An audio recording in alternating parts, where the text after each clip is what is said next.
안녕하세요 여러분, 써뉴쌤이에요. 요양보호사 시험 한 번에 합격하기 세 번째 시간입니다. 우리 입은 하나이고 안의 길은 두 개예요. 하나는 공기가 지나가는 기도, 하나는 음식이 지나가는 식도. 음식물은 반드시 식도로 지나가야 되고 공기는 반드시 기도로 지나가야 되는데 기도가 지나가야 되는 곳으로 가끔 음식이 넘어갈 때가 있어요. 그럴 때 우리는 사례가 걸리고 기침이 나오고 심한 경우에는 얼굴이 새파래지면서 뒤로 쓰러질 수가 있는데 그것을 우리는 질식이라고 합니다. 완전한 질식이 있고 부분 질식이 있는데 이럴 때 공기가 잘 지나가지 않기 때문에 환자는 죽을 것 같은 공포에 휩싸이고 얼굴은 새파랗게 질려 있고 숨을 쉴 수가 없게 되죠. 그럴 때 요양보호사 선생님은 응급처치를 어떻게 해야 되는가? 양손으로 대상자의 복부의 윗부분에 놓고 호상방으로 하나 둘 셋 하고 힘차게 밀어 올린다. 이것을 하임 리히법이라고 합니다. 대상자가 의식이 있으면 대상자를 똑바로 세울 수 있으니까 대상자 등 뒤에서 복부에 호상방으로 힘차게 밀어 올리는 거예요. 하지만 대상자가 의식이 없으면 대상자를 똑바로 세울 수 없기 때문에 대상자를 바닥에 눕히고 걸터 앉아서 호상방으로 밀어 올린다. 이렇게 하면 기도를 막고 있던 이물질이 밖으로 튀어나올 수도 있습니다. 우리가 요양원에 간다든가 요양병원에 가면 엘리베이터나 입구에 써 있는 글씨를 본 적이 있을 거예요. 대상자에게 떡을 주지 마세요. 보호자분께 알립니다. 함부로 떡을 주지 마세요. 이렇게 하는데 우리 어르신들은 떡을 좋아하죠. 하지만 떡같이 위험한 게 없어요. 녹지 않고 끈적이기 때문이죠.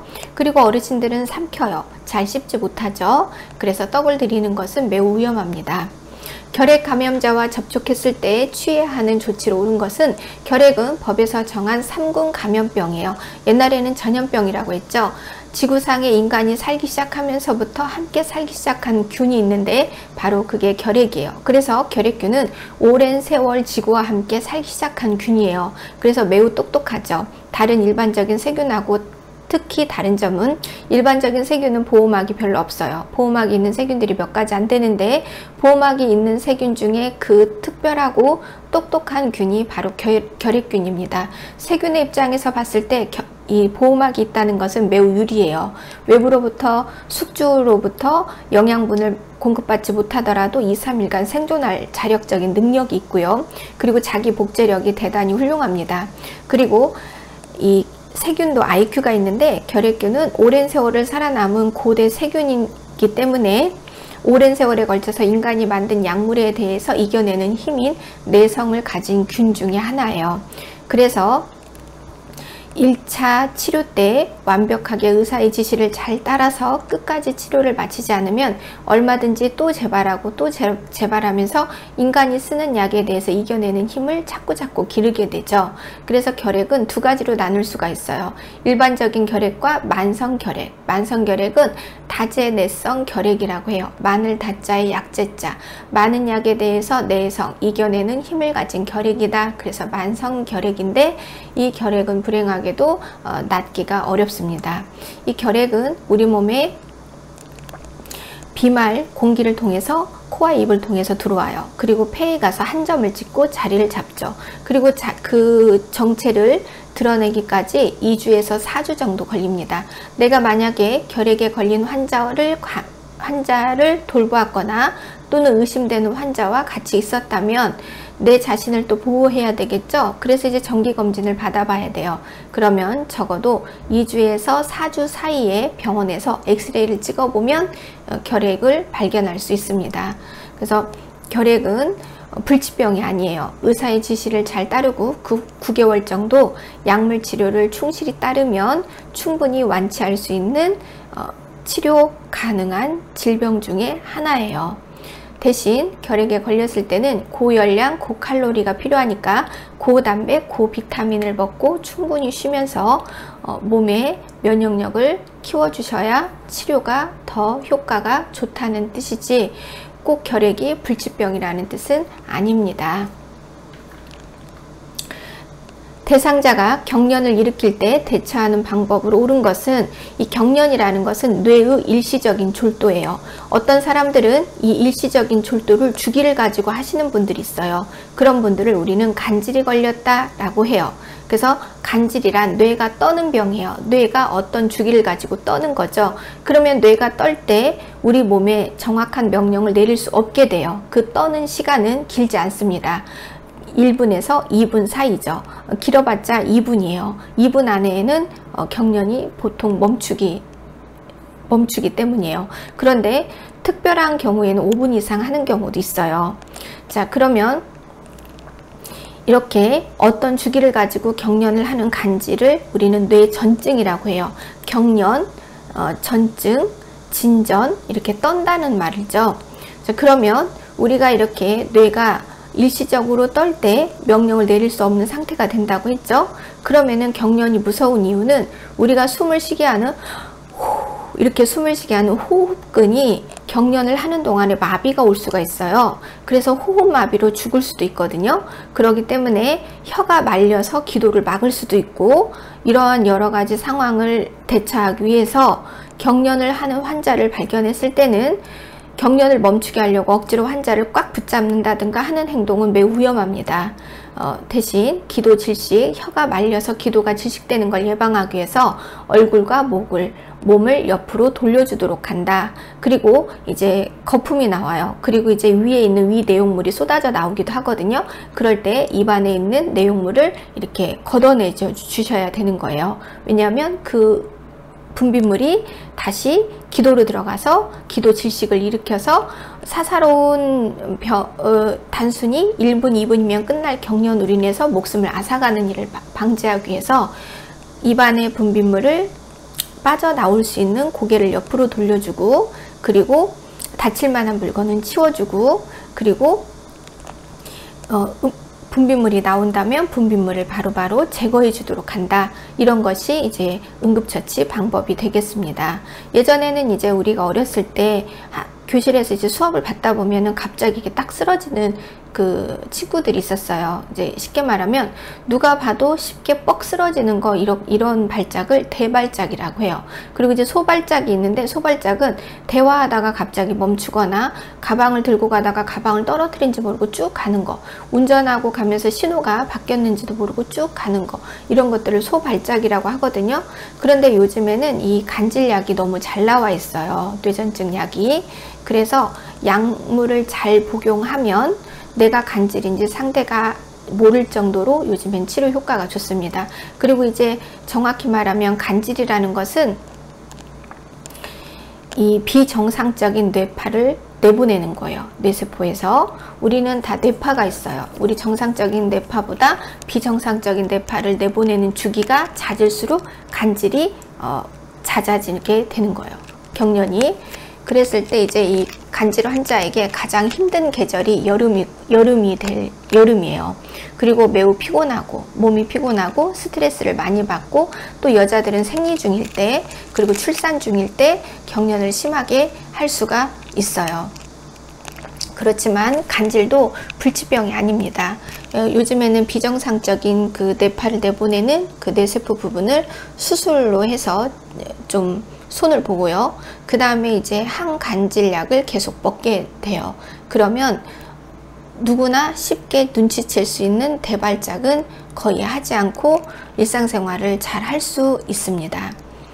자, 그리고 우리가 보통 대상자들이 또 간질이 아닌 경우에 경련을 할 때는 저혈당 쇼크에 빠졌거나, 또는 혈관이 터지려고 뇌압이 올라갔거나, 그 다음에 혈압이 올라갔거나, 그 다음에 또 심장에 무리가 있었을 때, 그 다음에 고혈당에 빠졌을 때 경련이 오죠. 자, 이렇게 뇌압, 혈압, 안압이 올라갔을 때도 경련이 올 수가 있고, 뜨거운 열에 의해서 뇌의 시상하부의 기능이 과부하가 걸렸을 때도 경련은 찾아옵니다. 그리고 이렇게 경련이 왔을 때 우리는 이제 119 시스템이 잘 돼 있잖아요. 119에 전화하시면 돼요. 그런데 당황하지 마시고 119를 누르셔야지, 너무 당황한 나머지 이럴 수도 있어요. 114에 전화해서 여보세요, 119가 몇 번이죠? 이렇게 물어보는 일도 있을 수 있습니다. 절대 당황하지 마시고 응대를 잘 하시면 목숨을 잃거나 불구가 되는 일을 막을 수 있습니다. 경련을 포함한 이런 발작을 통해서 응급처치하는 방법은 바로 고개를 옆으로 돌린다, 얼굴과 목을 옆으로 돌려준다 입니다. 칫솔질로 옳은 것은, 자, 우리가 눈도 동그랗고 지문도 동그랗고 콧구멍도 동그랗고 입도 동그래요. 우리 세포는 둥글게 원으로 되어 있어요. 그래서 인간은 본능적으로 무엇을 좋아하냐면 땡땡이, 원을 좋아합니다. 원을. 그리고 이제 네모난 거, 각진 것을 보면 불편해요. 그래서 우리가 사람에게 가장 좋은 그 칭찬 중에 하나가 너는 참 성격이 원만하구나, 이런 말을 되게 듣고 싶어 하고, 그래서 오직하면 조약돌이라는 노래도 있잖아요. 깎이고 깎여서 둥글둥글해진다고 해서. 그리고 우리는 사람을 볼 때 저 사람을 깎고 싶어 해요. 저 사람의 개성적이고 톡톡 튀는 모서리를 깎아내고 둥글게 원만한 성격으로 만들어지게 만들려고 하는 욕구가 좀 강합니다. 그래서 막 충고하고 조언하고 가르치려고 하고, 이게 강하죠. 있는 그대로 받아들이기보다는. 그러니까 우리는 원을 좋아하게 돼 있어요. 그래서 이렇게 닦는 문제가 나와요. 그러면 원을 그리며 둥글게 닦는다, 이런 문장을 찾으시면 돼요. 잇몸에서 치아 방향으로 원을 그리며 둥글게 닦는다. 원. 그래서 우리는 원을 좋아합니다. 원을. 그래서 원만하구나, 이런 말을 들으면 내가 이제 좀 철이 들었나 보네, 나도 좀 세월이 좀 내 안에 쌓이고 있나 보네, 이렇게 생각하게 되는 거죠. 저 같은 경우에는 원만하다는 성격을 좀 잘 듣지는 못해요. 왜냐면 제가 개성이 좀 강한 편이어서요. 그래서 지금은 개성 있는 사람들이 대우를 받는 시대니까 꼭 굳이 원만하지 않으셔도 괜찮습니다. 엘리베이터 타는 방법으로 옳은 것은, 자, 뒤로 타고 앞으로 내린다, 뒤로 타고 앞으로 내린다. 그럼 왜 뒤로 타고 앞으로 내려야 되냐? 그렇죠. 엘리베이터 문짝에 누가 껴야 되냐면 요양보사 선생님이 껴야 돼요. 대상자가 엘리베이터 문에 끼면 안 돼요. 우리는 환자를 잘 돌보고 환자를 안전을 책임지면서 그에 상당한 급여를 받고 있어요. 그러니까 급여를 받는 역할은 환자를 안전하게 돌보는 거죠. 문짝에 절대로 환자가 끼면 안 된다. 누가 껴야 되냐? 우리가 껴야 된다. 그래서 우리가 끼는 위치, 뒤로 타고 앞으로 내린다. 그림으로 나와도 뒤로 타고 앞으로 내린다를 찾으시면 정답입니다. 노인의 피부가 건조하고 가려운 피부병은 피부 건조증이에요. 젊은 날에는 수분이 가득했죠. 촉촉했죠. 그래서 스킨이나 로션을 바르지 않더라도 당기지 않았어요. 그런데 나이가 드시면서 이제 수분 밸런스가 깨지죠. 그리고 이제 건조해지고, 그 다음에 이제 요실금이 생기니까 물 마시는 게 두려워요. 물을 마시면 그만큼 또 화장실 왔다 갔다 해야 돼요. 그런데 또 무릎이 아파요. 무릎이 아프니까 앉았다 일어나기가 불편해요. 그리고 재채기 하다가 또 지리게 돼요. 그러니까 물 마시는 걸 점점점 꺼려하게 되죠. 그렇지만 물을 조금 마신다고 해서 우리 몸에서 물이 조금밖에 빠져나가지 않냐? 아니죠. 물은 여전히 똑같이 빠져나가죠. 그러다 보니까 건조해져요. 특히 동지섣달, 긴긴 밤, 겨울에 더 건조하죠. 그래서 가렵고, 그 다음에 당기고, 그 다음에 이제 그 상태로 방치하면 염증이 생기기도 해요. 그것을 피부 건조증이라고 한다. 피부 건조증도 역시나 피부의 노화이기 때문에 한번 시작한 피부 건조증은 낫지 않아요. 관리를 하셔야죠. 그래서 수분이 가득한 로션을 발라주고 두들겨서 말리고 항상 촉촉하게 해줘야 된다. 당뇨병 대상자의 운동 방법으로 옳은 것은, 우리가 식사를 하고 나면 30분이 지나면 이제 이제 혈당이 최고치가 되게 돼요. 그러면 이제 췌장에서 랑게르 한스섬에서 인슐린이 나오게 되죠. 인슐린이 나와서 이제 포도당을 분해해서 세포로 끌어서 갖고 가게 되는데, 식후 1시간이 되면 완전한 체고조가 돼요. 그래서 우리가 당뇨병 환자들이 식사 후에 운동은 언제 하는 게 가장 좋으냐? 식후 1시간 후부터 하시는 게 좋아요. 특히 아침, 점심, 저녁 중에서 저녁 식사 후에는 반드시 운동을 하시는 게 좋아요. 그런데 나는 저녁 식사 후에 운동을 하지 않을 것이다. 그러면 저녁을 좀 간소하게 드시는 게 좋습니다. 그런데 아침하고 점심에는 활동을 하죠. TV를 앉아서 본다든가 하여튼 가사노동을 한다든가 돌아다니죠. 에너지를 쓴다는 거예요. 에너지를 쓰니까 그만큼 드셔도 괜찮아요. 하지만 저녁은 에너지를 쓰지 않고 그대로 주무신다? 그러면 고혈당을 감안해서 저녁에는 좀 많이 드시지 않는 게 좋겠죠. 하지만 나는 식탐이 많아서 난 많이 먹어야겠다? 드세요. 당뇨병은 굶는다는 말은 전혀 없어요. 당뇨병 환자에게 가장 위험한 것은 굶는 것입니다. 오히려 당뇨병 환자가 규칙적인 식사를 해야 되는 환자예요. 그렇기 때문에 드실 만큼 드시고 대신 동네 한 바퀴, 아파트 단지 여러 바퀴를 도시면 되고, 코로나 때문에 나가기가 힘들면 집에서 맨손 체조, 거실 왔다 갔다 하는 거, 또는 운동기구를 사용해서 체조를 하시는 것도 좋습니다. 아무튼 칼로리를 사용하시면 되는 거예요. 칼로리를 소모시키시면 그 소모시키는 동작을 할 때 인슐린이 잘 나오고, 나온 인슐린이 그만큼 포도당을 잘 분해해서 세포 안으로 끌어당기기 때문에 도움이 됩니다. 당뇨병은 3요법을 잘 지키시면 돼요. 첫째, 의사가 처방한 약물요법, 그 다음에 식이요법, 그 다음에 운동요법, 이렇게 3요법을 잘 지키시면 당뇨병을 갖고 있더라도 100세 장수를 충분히 누릴 수 있습니다. 선망이라는 것은 이 섬자가 헛소리 섬자예요. 망자는 허망할 망자죠. 그래서 선망이 있다는 것은 미친 정신이 있다, 이런 뜻이에요. 쉽게 설명하면. 그래서 이야기하는 것마다 헛소리하고 생각하는 것마다 허망한 생각을 하는 사람을 우리는 선망이라고 하고 정신병자라고 하고 미쳤다라고 해요.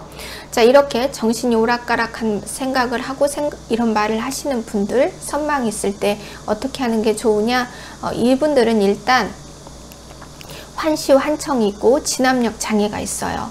그래서 시간, 장소, 사람, 날짜, 인지력에 문제가 있죠. 그렇기 때문에 가족도 잘 알아보지 못해요. 그러면 여기서 말하는 대상자의 자아 정체성 유지를 위해 옳은 것은, 자아라는 것은 나 자신을 잃어버리지 않게 하는 거예요. 내가 누군지, 내가 뭐 하던 사람인지, 나는 지금 어디에 있는지, 내가 있는 시간은 아침인지 점심인지 저녁인지 인지하는 거죠.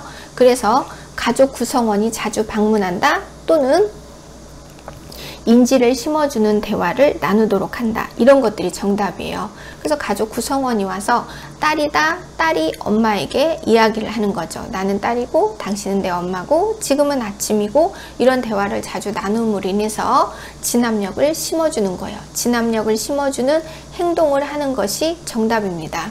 이 선망을 너무 자극하거나 선망을 촉진하는 것은 치료에 전혀 도움이 되지 않아요. 그래서 우리가 이제 치매 환자를 둔 보호자들이 실수하는 것 중에 하나가, 요양원이나 또는 요양병원에 이제 병문안을 오시면 누구나 약속이나 한 것처럼 이래요. 내가 누구냐고 맞춰보라고 해요. 정말 이거 미치고 환장을 누르시거든요. 그런데 이제 맞췄어요. 그러면은 치료가 잘 됐다고 하고, 틀렸어요. 그러면은 왜 내가 셋째야, 넷째지 하면서 막 울어요. 그러면 환자는 그 후유증이 가고 나신 뒤에 커요. 그러니까 내가 누구냐고 맞춰보라든가 시험을 한다든가 이런 행위는 그 선망이 있는 환자에게 큰 도움이 되지 않습니다.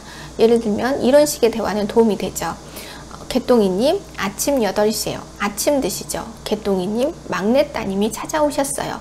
막내 따님께서 개똥이님을 위해서 과자를 사오셨네요. 드시겠어요? 이런 식의 대화는 도움이 됩니다. 자, 고령사회라는 것은 그 인구의 7%가 65세 이상 노인이 차지할 때 그때를 고령화 사회라고 해요. 그 다음에 고령사회는 그 인구 중에 65세 이상이 14%를 차지할 때 고령사회라고 하고, 초고령사회는 매우 심각하죠. 신호등을 건너려고 서 있는 사람 중에 노인이 20%를 차지한다는 거죠. 그래서 작은 지역일수록 초고령 사회인 거예요. 제가 살고 있는 이 지역도 초고령 사회에 들어가고 있어요. 그래서 초고령 사회일 때 그 지역에는 백화점이 없죠. 왜냐하면 노인들이 백화점에 가서 소비를 많이 할 나이가 아니죠. 그래서 15세에서 49세, 그 다음에 청소년, 유소년, 이런 씨앗 인구와 가임기 여성이 많은 도시는 성장 가능성이 많으니까 백화점도 있고 여러 회사들도 많이 있죠. 하지만 이제 무진장, 그 다음에 이제 충청북도, 그 다음에 전라북도, 이런 곳에는 초고령 사회 퍼센트이기 때문에 이제 발전적인 곳이 별로 없다고 보시면 돼요. 자, 그래서 고령화 사회는 65세 인구 연령이 7%, 고령 사회는 14%, 초고령은 20%. 5등급 치매는 이게 치매 특별 등급인데 이 치매 등급을 받은 사람에게 인지 기능 악화가 방지되는 교육 프로그램을 하고 잔존 능력 유지, 그러니까 잔이라는 것은 남아서 존재하는 능력이에요. 남아서 존재하는 능력을 잃어버리지 않도록, 예를 들면 이분이 젓가락질은 못하지만 수저질을 하고 컵을 들고 물을 마실 수가 있어요. 그러면 그게 남아서 존재하는 능력이거든요. 그 남아서 존재하는 능력을 계속 유지시키거나 또는 잔존 능력 유지, 잔존 능력 보존, 잔존 능력 증진을 시키는 프로를 인지를 증진시킨다. 그래서 인지 증진 프로그램이라고 하는데, 이런 5등급 치매 환자에게는 인지 증진 프로그램을 제공해야 한다. 그래서 5등급 밑으로 떨어지지 않도록 5등급이 유지되거나 또는 5등급에서 상태가 좋아져서 6등급이 되게 하는 게 이제 서비스의 목적이 되겠습니다. 하지만 불행하게도 치매는 한번 시작한 이상 나빠지지 좋아지지는 않습니다. 등급 판정 과정 절차 중에서 중요한 칸은, 예를 들어 시험 문제에 등급 판정 과정 중에 가로를 남겨놓고 이 속에 들어갈 걸 찾아라 이렇게 나오는 문제가 있거든요. 그럴 때는 90%가 정답이 그 칸에 알맞은 것은 의사소견서 제출이에요. 그 다음에 일상생활 지원, 일상생활은 가사 서비스예요. 엄마가 집에서 하는 가사 서비스. 우리 요양보호사 선생님이 요양시설에서, 주간보호센터에서 또 방문 요양을 나가서 하는 일 중에 일상생활 지원 서비스가 있는데, 일상생활 지원 서비스는 엄마가 중심이 돼서 집에서 하던 서비스, 취사, 정리, 세탁 이런 것을 말합니다. 그 다음에 요양보호사 선생님께서 어떤 문제가 생겼을 때 보고를 해야 돼요. 요양보호사 선생님들은 보고하는 사람이라고 했죠. 그러면 보고할 때는 어떻게 하냐? 객관적인 사실을 육하 원칙에 따라 신속하게 중복되지 않게 보고하도록 한다. 자, 보고할 때 객관적인 사실을 육하 원칙에 따라 신속하고 중복되지 않게 보고한다. 요양보호사 선생님의 직업 윤리, 윤리는 도덕, 좋은 거죠. 예의 바른 거예요. 예의 바른 거, 예의 바른 거를 찾으시면 돼요. 예의 바르게 행동하신 분, 왜 자꾸 나온다고 했어요? 예의가 없기 때문이에요. 아직도 예의가 없는 분들이 많아서 예의를 물어보는 문제가 80문제에서 한 문제 정도가 꼭 나온다고 했어요. 서비스 시간이 바뀌거나 서비스의 내용이 바뀌거나 시간 등이 바뀌었을 때는 미리 상의하고 연락하고 동의를 구한다.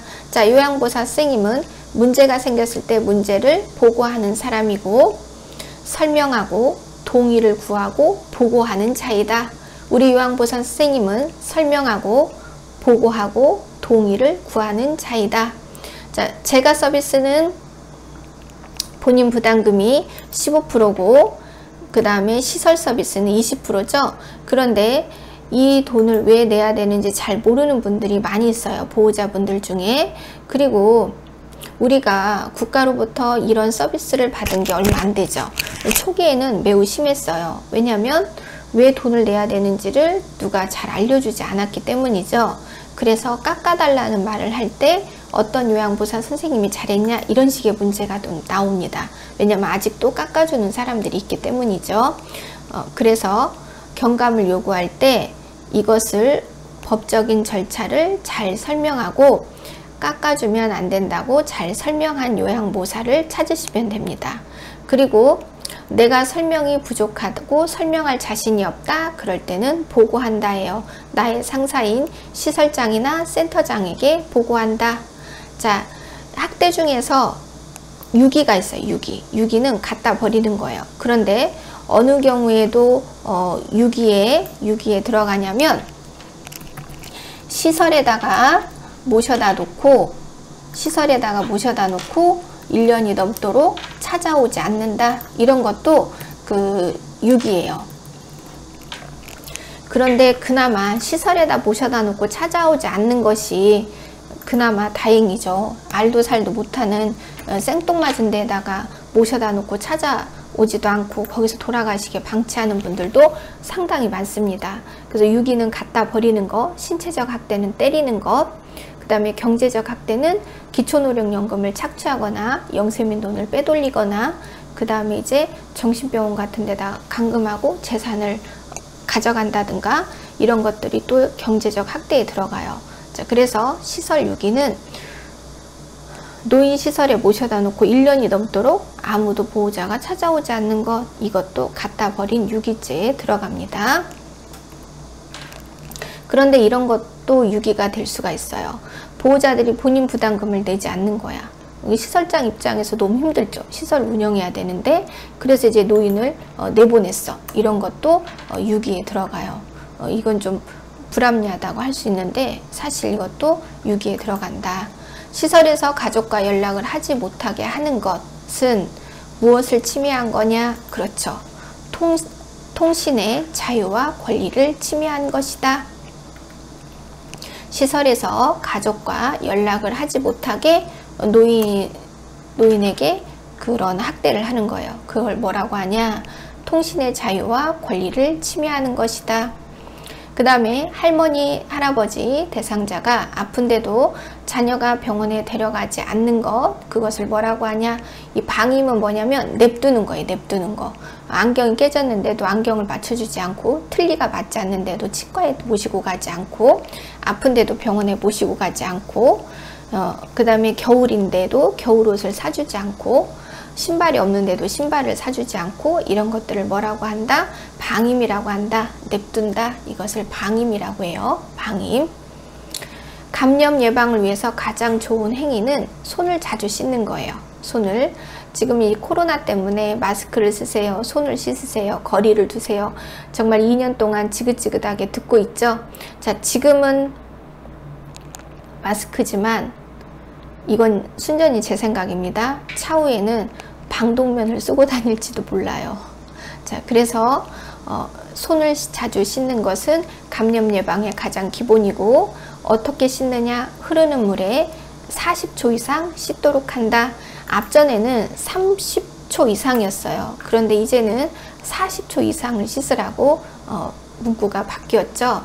자, 그래서 손을 자주 씻고, 그 다음에 마스크를 쓰고 흐르는 물에 40초 이상 손을 싹싹 비벼서 씻는다. 그리고 손톱은 짧게 깎도록 하고요. 자, 우리가 이렇게 40초 이상 싹싹 씻기만 해도 세균의 70%를 죽일 수 있습니다. 그러니까 손을 자주 씻는 것은 좋아요. 그래서 이제 서울같이 대도시, 지하철도 타야 되고 대중교통 많이 이용해야 되는 경우에는 이런 것도 좋습니다. 면장갑을 끼고 하루 일과를 한번 다녀보세요. 그러면 저녁에 올 때쯤 면장갑이 새카매져 있어요. 그만큼 우리가 손에 이물질을 많이 묻히고 다닌다는 거예요. 그 다음에 산재에 대한 설명. 산재는 산업장에서 노동자가 원하지 않는 사고를 당하는 것을 줄여서 산재를 당했다. 산업장에서 재해를 입었다. 재난을 입었다. 이런 뜻이에요. 자, 그러면 이 노동 중에 사고를 당한 거죠. 이랬을 때 내가 이와 관련해서 4일 이상 입원을 했어요. 입원을 했는데 그때는 얼찜에 입원을 했어요. 그런데 시간이 지나고 나니까 내가 다시 생각해 보니까 어머, 이거 산재인 것 같아.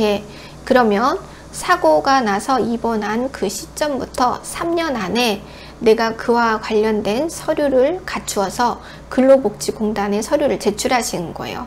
그리고 거기로부터 그래, 너가 그때 4일 이상 입원한 것은 산재가 맞아 라고 땅땅땅 인정을 받으면 그 4일 입원한 돈을 받을 수가 있어요. 그런데 유효기간은 3년 이내예요. 3년 이내에 3년이 지나가는 것은 청구할 수가 없다. 그런데 여기서 중요한 것은 근로복지공단으로부터 그래, 너 산재가 맞아 하고 인정을 받는 그 과정이 굉장히 어렵다는 거예요. 그래서 낙타가 바늘구멍을 뚫는 것처럼 어렵다. 언어적인 의사소통. 언어적인 의사소통은 소리를 내서 말하는 거예요. 소리를 내서 말하는 거. 그래서 쏙닥쏙닥 속삭이는 것까지 언어적인 의사소통이라고 할 수 있어요. 하지만 이제 여기에서 속삭임이 나온 김에 설명을 하자면, 어떤 사람들 앞에서는 쏙닥거리면 안 되냐? 그렇죠. 귀가 잘 들리지 않는 환자들, 이런 환자들은 귀가 들리지 않기 때문에 자기가 잘 듣지 못하는 말을 상대가 하면은요, 다 이렇게 생각해요. 이제 혼자만의 세상에 빠져 있어요. 그래서 내 욕하는 거야, 내 흉보는 거야, 이렇게 생각하시거든요. 그래서 귀가 잘 들리지 않는 분들도 역시나 망상이 있을 수 있어요. 그러니까 그런 분들 앞에서 속삭이는 거 좋지 못한 행동이고요. 그 다음에 치매가 심하고 정신병 있는 환자 앞에서, 망상 있는 환자 앞에서 속삭속삭 하는 거, 그거 나쁩니다. 그러면 이 환자는 엉뚱한 생각을 할 수가 있어요. 예전에 아주 오래 전에 한 20 몇 년 전에 모 병원에서 정신과 실습을 하던 간호대 학생이 정신과 환자가 의자로 그 학생의 머리를 내리쳐서 그 자리에서 직사한 사건이 있었어요. 근데 불행하게도 그 원인 제공자는 학생이었고, 그 머리를 내친 환자는 전혀 처벌을 받지 않았고 죽은 학생만 좀 억울하게 됐는데, 그것은 왜 그러냐면, 이제 저도 역시나 간호대를 다닐 때 교수님으로부터 정신과 실습 나가기 전에 환자 가까이에 있지 말고, 그 다음에 환자가 팔을 휘둘렀을 때 그 거리 넘어서에 서 있어야 되고, 환자를 성적으로 유발하는 화장을 하면 안 되고, 그 다음에 이제 대롱대롱 이제 그 잡아당길 수 있는 액세서리를 하면 안 되고, 그 다음에 환자 앞에서 이유 없이 속삭이거나 웃거나 하면 안 된다는 이 교육을 받았어요. 정신과 실습은 어디에서 그 돌발적인 행동이 나올지 모르기 때문에 일반적인 실습보다 더 위험하거든요. 그래서 이제 정신과 실습 기간에 교수님들이 매우 긴장하십니다. 우리도 역시나 긴장하고, 그러면 그 학생도 역시나 그런 코치를 받았을 거예요. 그런데 이제 잊어버린 거죠. 그 상황은 이렇다는 거죠. 그 휴게실에서 텔레비를 보고 있는데 그 재밌는 유머스러운 장면이 있었다는 거예요. 그러니까 학생이 킥하고 웃은 거예요. 그 학생이 한 거는 그 웃은 게 다예요. 다 했는데 환자가 나를 비웃는다 하면서 갑자기 일어나서 의자로 내쳐서 학생이 죽은 거예요. 그래서 왜 학생을 내려쳤냐 했더니 너를 비웃는다, 죽여라 라는 지령을 받았다고 환자가 진술을 한 거예요. 이렇게 망상을 늘 갖고 있는 사람들은요, 우리가 상상도 못하는 세계에서 살고 계신 분들이에요. 그러니까 돌발적인 행동을 유발할 수 있는 속삭임, 비웃음, 조롱하는 눈빛, 이런 거를 보내시면은 위험한 사고를 불러일으킬 수도 있습니다. 비언어적인 의사소통, 아까도 이제 말했지만 비언어적인 의사소통은 속삭이는 언어가 아니라, 말하는 언어가 아니라 보여지는 언어예요. 보여지는 언어, 또닥또닥 한다든가, 그 다음에 이야기에 감동해서 눈물을 흘린다든가, 공감하는 눈빛을 보낸다든가, 쓰담쓰담 한다든가, 이런 거죠. 그렇지만 때에 따라 너무 지나치게 쓰담쓰담 하시면 안 돼요. 예를 들어 요양시설에서 계신 어르신들은 대체로 치매가 있죠. 예를 들면 남자 환자분에게 요양보 선생님이 너무 지나치게 쓰담쓰담 하면요, 환자가 이럴 수도 있어요. 다른 환자한테 여봐 있잖아, 내가 요새 고민이 있어. 뭐? 아무래도 저 선생님이 나 좋아하는 것 같아. 근데 내 취향이 아니야. 이럴 수도 있어요. 그러니까 남자 환자분들에게는 너무 지나친 그 터치는 오히려 스킨십은 안 좋을 수도 있다. 자, 그 다음에 진압력 장애, 진압력이란 분별력이에요. 인지력, 그래서 오리엔테이션 능력, 그래서 시간, 장소, 사람, 날짜, 아침, 점심, 저녁, 때를 구분하는 것을 진압력이라고 하는데, 때를 구분하는 것을 못하는 것을 진압력에 문제가 있다, 진압력 장애가 있다, 이러거든요. 자, 시간, 장소, 사람, 날짜의 구분을 못하고 특히 때를 구분하지 못하는 것, 금방 소개받은 사람의 이름을 기억하지 못하고 명함을 잘 관리하지 못하는 것, 이런 것들을 진압력 장애가 있다 라고 하는 거죠. 그래서 이제 아침밥을 먹었는데 자기가 아침밥을 안 먹었다고 계속 우기는 거, 이것도 진압력 장애다. 우리가 응급실에 이제 환자가 실려와요. 그러면 여보세요, 여보세요, 여기 어딘지 아세요? 본인 이름 뭐예요? 여기 어떻게 왔는지 아세요? 몇 살이세요? 이렇게 물어보는 거, 이것은 진압력 테스트예요. 이분의 뇌가 어디까지 손상됐는지 우리가 약간의 테스트를 하고 어떤 검사를 해야 될지 준비하는 작업 중에 전 단계가 되는 거죠. 자, 그래서 가끔 이러기도 해요. 신졸이 이제 들어왔는데 OT를 주잖아요. 가르치기 위해서. 근데 자꾸 못 알아들어. 자꾸 잘 못해. 그러면 아휴, 오긴 왔는데 진압력 장애가 왔어, 이렇게 말하기도 하거든요. 그러니까 답답하다 이런 표현을 이제 진압력 장애 이렇게 표현하기도 해요. 자, 분별력 장애, 진압력 장애, 오리엔테이션 장애, 치매 환자, 정신병 환자, 망상 있는 환자는 진압력 장애가 있다. 요양보호사가 하는 기록의 의미, 서비스를 계속 주기 위한 계속성, 서비스를 계속 주기 위한 연속성의 유지와 그 다음에 근무 시간 동안 어떤 행위를 했는지 기록하는 거죠. 한 일을 기록하여 증거, 자료로 남기고 전문가와의 의사소통의 자료이고, 그 다음에 이제 행정공무원이 올 수도 있죠. 이럴 때 행정공무원으로부터의 지시 감독을 받는 자료가 되기 때문이다. 그래서 이 자료를 토대로 똑같은 서비스를 주는 중복을 피하기 위해서이다. 그래서 기록하는 이유는 서비스를 계속 주기 위해서이고, 서비스의 계속성을 유지하기 위해서 근무 시간 동안 한 일을 기록하고 증거 자료로 남기고 전문가와의 의사소통의 자료. 예를 들면 이런 거죠. 개똥이님 오늘 똥 쌌나요? 아니요, 안 쌌는데요. 어머, 일주일째네. 아무래도 병원에 모시고 가야겠어요. 이렇게 하는 자료가 된다는 거죠. 우리 부모님 요즘에 식사는 어떻게 하시나요? 한번 볼까요? 3일 전에는 못 드셨는데 어제부터는 2분의 1 공기씩 식사를 하고 계시네요. 이런 자료가 된다는 거죠. 자, 행정공무원으로부터의 지시 감독을 받는 자료가 되고, 그 다음에 똑같은 서비스를 주는 중복 서비스를 피하기 위한 자료가 된다. 그래서 기록을 해야 된다는 거죠. 그리고 기록을 하다 보면은 똑똑해져요.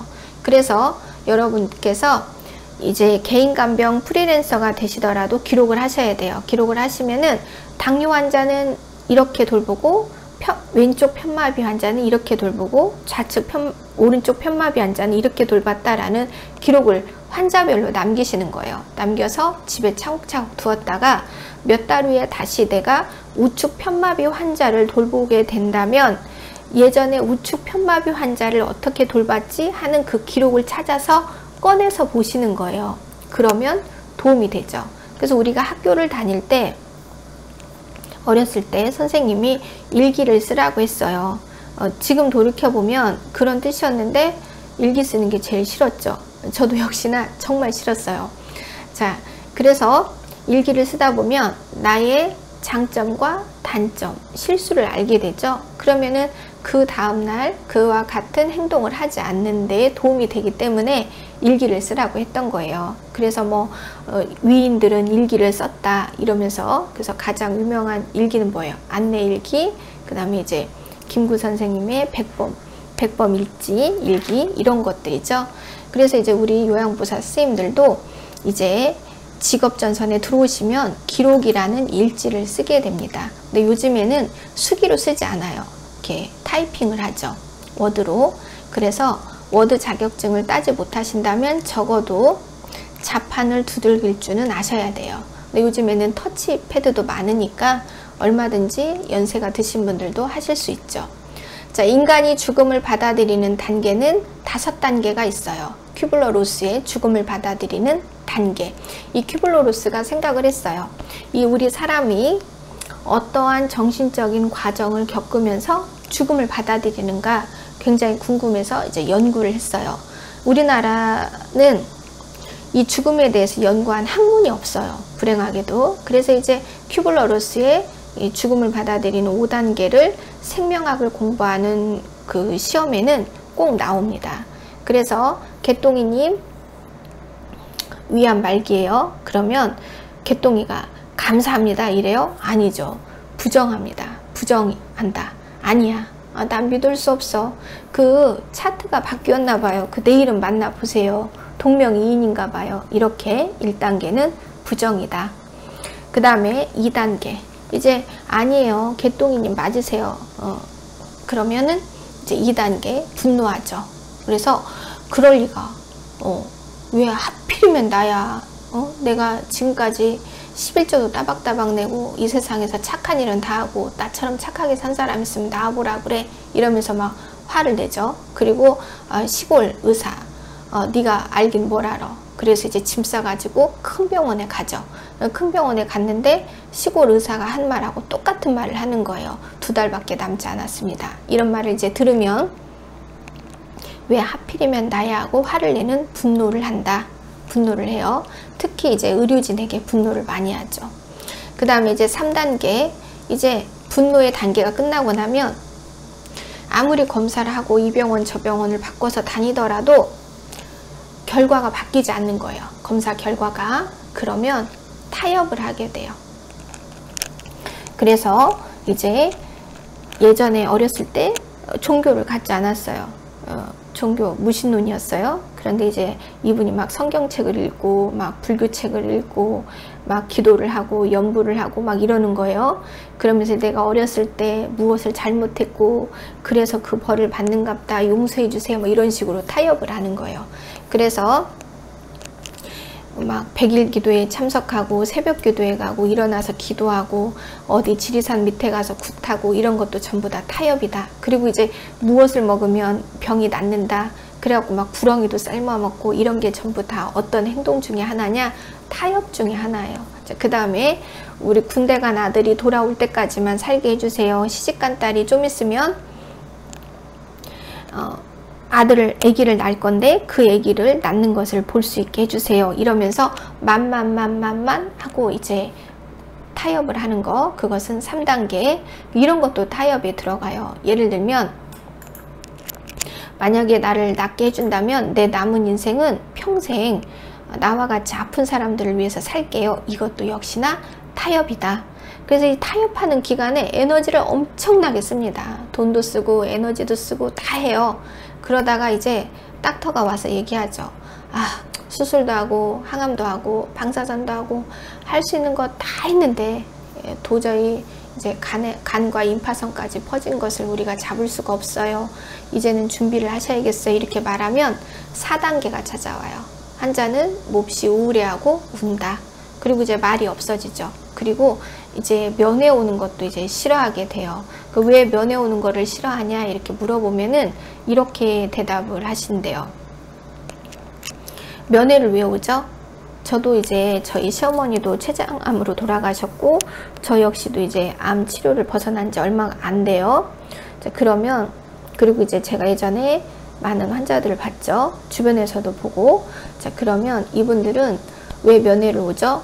살아생전에 얼굴 한번 더 보려고 오는 거예요. 그런데 그 환자는요 느낀다는 거죠. 네가 지금 내가 아직 목숨이 붙어 있을 때 나 마지막으로 보려고 왔구나. 그래서 나는 죽을 자, 너는 남을 자. 이렇게 이분법으로 나누어진다는 거예요. 그래서 오히려 내가 죽는다는 것이 확인된다는 거죠. 그래서 면회를 사절한다고 하면 굳이 막 그 면회를 가실 필요는 없으세요. 그래서 몹시 우울해하고 운다. 그 다음에 이제 수용한다인데 이 퀴블러 로스는 우리나라 사람이 아니죠. 동양인의 사고방식을 갖지 않은 사람이에요. 기독교의 신앙을 토대로 서양의 학문을 배운 사람이에요. 그러면 서양의 학문의 정수는 부활신앙이에요. 부활신앙. 그래서 죽음이 끝이 아니라 우리는 부활한다. 예수님이 부활한 것처럼 부활한다. 이런 신앙을 토대로 성장한 사람들이에요. 그렇기 때문에 이승과 저승의 그 이분법의 죽음의 해석이 아니죠. 그래서 서양 사람들은 수용이 가능합니다. 수용한다. 받아들일 수, 용납할 용, 수용한다. 그리고 체념하고 받아들인다. 5단계가 가능한데 우리 이 유교의 사상에서 성장한 우리와 같은 동양인의 사고방식을 가진 사람들은 죽음을 수용하지 않습니다. 우리는 현세에 매우 집착하는 문화 속에서 성장했어요. 그래서 나온 말이 개똥밭에 굴러도 이승이 좋다 이런 말이에요. 그래서 수용은 개인차가 있습니다. 그래서 근데 시험 문제는 나와요. 체념하고 받아들인다. 무엇이냐? 수용이에요. 수용. 그래, 내가 할 수 있는 모든 것을 다 했어. 이것은 하늘의 뜻인가 봐 하고 받아들이는 거, 그것은 수용이다. 체념하고 받아들이는 거 수용이다. 하지만 수용은 개인차가 있다.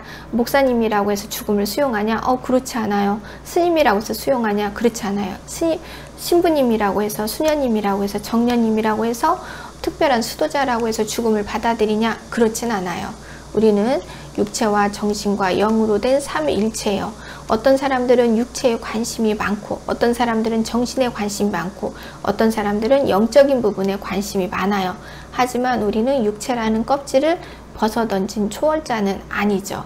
그래서 죽는다는 것은 사람에게나 짐승에게나 두렵고 무서운 일이에요. 그래서 사람을 죽인 살인범도 자기 사형 날짜가 돌아오면 죽음이 무서워서 밥을 먹지 않고 떤다고 하잖아요. 자기가 사람을 죽일 때는 죄의식 없이 죽였는데 막상 자기가 죽게 되니까 두려워 떨고, 그래서 사형 시간이 오기 전에 오히려 자기가 머리를 쳐박고, 옛날에는 이렇게 자살도 교도소 안에서 많이 하고 그랬대잖아요. 자, 그것만큼 인간에게 있어서 죽음은 무서워요. 왜냐하면 내가 숨을 쉬게 되지 않으면 무슨 일이 생길까? 그 다음에 내가 죽은 다음에 어디로 갈까? 그 다음에 죽음은 뭐지? 이런 생각을 하면 무섭죠. 자, 그래서 1단계 개똥이님 위안 말기 2달 남았어요. 부정. 아니야. 나는 믿을 수가 없어.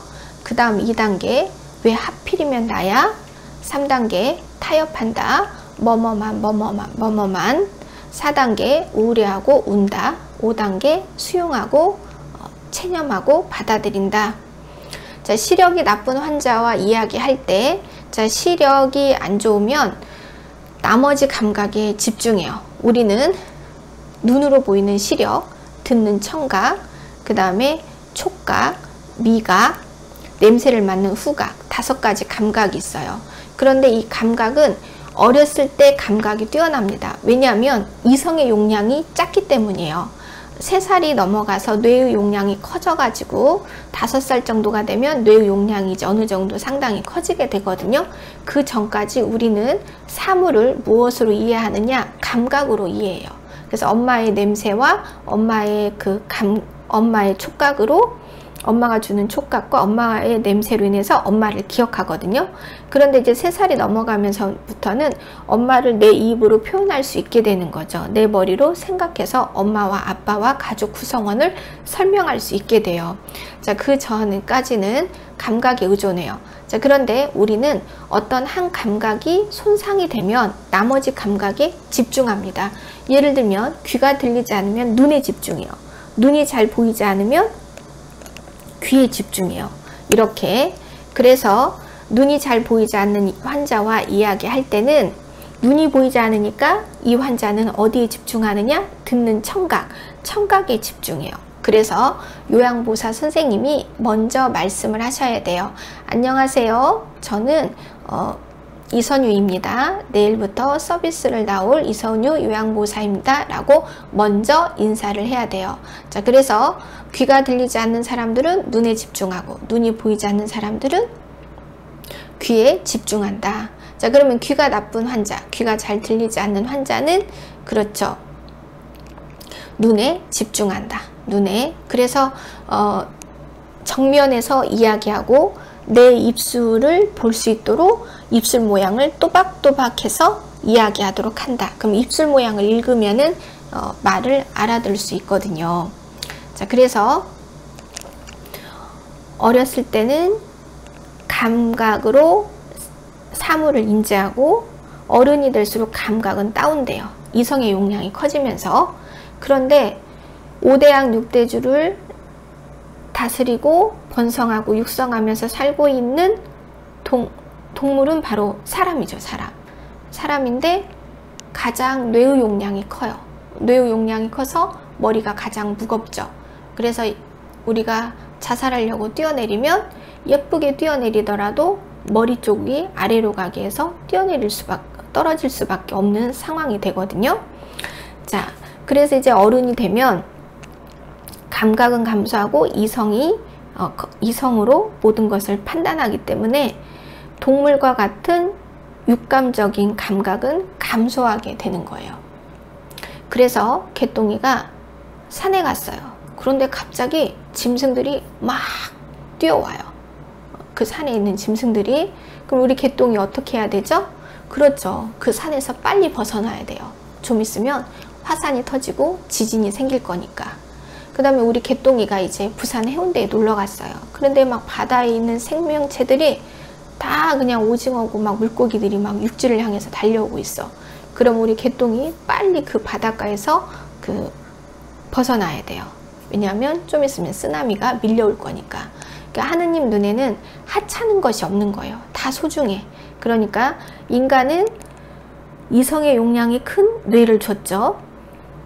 그런데 이 세상에서 그럼 인간 혼자 너만 이 지구를 차지하고 사냐? 그건 아니에요. 허다못해 개미도 이 세상에서 살아남아야 돼. 그러니까 얘네들에게는 뇌의 용량이 작지만 인간보다 몇십 배, 몇백 배 훌륭한 감각을 준 거예요. 그래서 땅의 진동, 땅의 온도, 공기 중의 온도, 공기 중의 습도를 우리 인간보다 더 빨리 캐치할 수 있는 능력을 준 거죠. 그래서 그들도 그들 나름으로 생명을 이어가고 종을 이어가서 살 수 있게 된 거예요. 따지고 보면 이 바이러스나 세균들도 계속해서 살아남기 위해서 그들이 갖고 있는 DNA를 변화시킨 거예요. 진화시킨 거예요. 삶의 유리한 방향으로. 어떻게 보면 그 진화를 촉진한 것이 인간이 만들어낸 약품이 될 수도 있어요. 항생제, 항바이러스제. 이런 것들에 맞서서 자기 종을 보존하기 위해서 DNA를 끝없이 변화시킨 거죠. 살아남기 위해서. 우리 인간만이 이 지구상에서 살아남기 위해서 투쟁한 게 아니라 이 지구상에서 살고 있는 모든 생명체가 지구라는 안에서 살아남기 위해서 우리가 알지 못하는 사이에 투쟁을 벌이고 있었다는 거죠.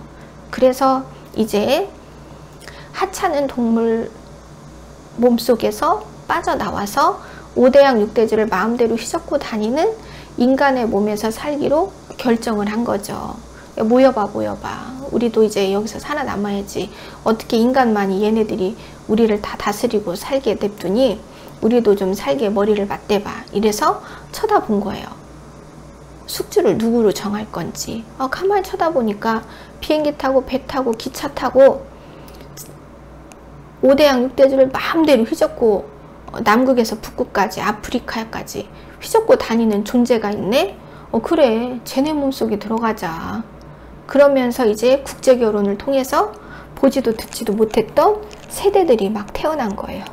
우리는 이제 끝없이 그 변화된 세대들의 출현으로 인해서 항바이러스제, 항생제, 백신 이런 모든 약품들이 눈 뜨면 또 새롭게 발전하고 눈 뜨면 새롭게 발전해야 인간의 생명이 유지가 되는 상황까지 이제 오게 된 겁니다. 그래서 이제 포스트 코로나 시대에 과연 누가 살아남고 누가 도태되고 누가 없어질지는 예측할 수가 없죠. 한 가지 분명한 것은 생로병사의 직업은 살아남을 것이라는 거죠. 특히 요양은 사람이 사람을 돌보는 일이죠. 그래서 기계가 대신할 수 없고 로봇가 대신할 수 없고 버튼을 눌러서 행할 수 없는 서비스니까 대단한 급여를 받지는 못하더라도 살아남을 수는 있다는 거예요. 그러니까 지금 당장 써먹진 않더라도 요양보호사 자격증 하나쯤은 갖고 계시는 거 도움이 된다고 생각이 됩니다. 자, 노인은 모든 장기의 노화가 진행된다. 자, 노인이라는 것은 엄마 뱃속에서 태어난 지 오래된 사람들이에요. 그래서 우리가 40이면 건강보험공단에서 생애 전환기 검사를 받으라고 연락이 옵니다. 그건 뭐냐면 중간점검 받으라는 거예요. 네가 엄마 뱃속에서 태어난 지 40년이 됐으니까 네 장기 부속이 상태가 괜찮은지 좀 보자 이러는 거죠. 자, 그래서 보험료가 40세 전에는 싸요. 그러니까 보험은 쌀 때 여러 가지를 들어 놓으셔야 돼요. 저는 불행하게도 보험에 큰 관심이 없었어요. 그래서 그리고 또 제가 비록 몸은 약하지만 내가 암에 걸릴 거라는 생각을 별로 하지 않았어요. 그래서 보험을 많이 들지 않았고 그나마 들었던 보험도 좀 해약을 했거든요. 그랬는데 이제 유방암이 걸리게 된 거죠. 그랬을 때 되게 후회했어요. 근데 이제는 보험을 들기가 좀 어렵게 됐죠. 자, 그래서 40세 전에 싱싱하고 건강하고 보험회사에서 받아줄 수 있을 때 보험을 좀 들어 놓으시는 것도 좋은 방법입니다. 그러니까 40이 되면 중간점검을 받아요. 인간 중고차가 돼서 50이면 더 중고죠. 65세면 완전한 이제 그 중고 이상이 된 거죠. 자, 이랬을 때 노화란 무엇이냐? 좋은 것은 감소하고 나쁜 것은 증가한 것을 노화라고 할 수 있어요. 그래서 노인의 머리에서 발끝까지 이제 노화가 많이 진행된 사람을 우리는 노인이라고 한다. 무더위 속에서도 제 강의를 들어주시느라고 고생하셨습니다. 다음 시간에 더 자세한 설명으로 다시 돌아오도록 하겠습니다. 행복하시고 오늘도 행복하시고 내일도 행복하시고 기운이 없다면 이 강의를 듣고 힘을 내시기 바랍니다. 생명은 대단하고 위대합니다. 그래서 지금의 고난을 잘 이겨내시고 좋은 결과를 이끌어내도록 저도 옆에서 도와드리도록 하겠습니다. 다음 시간으로 이어지도록 하겠습니다.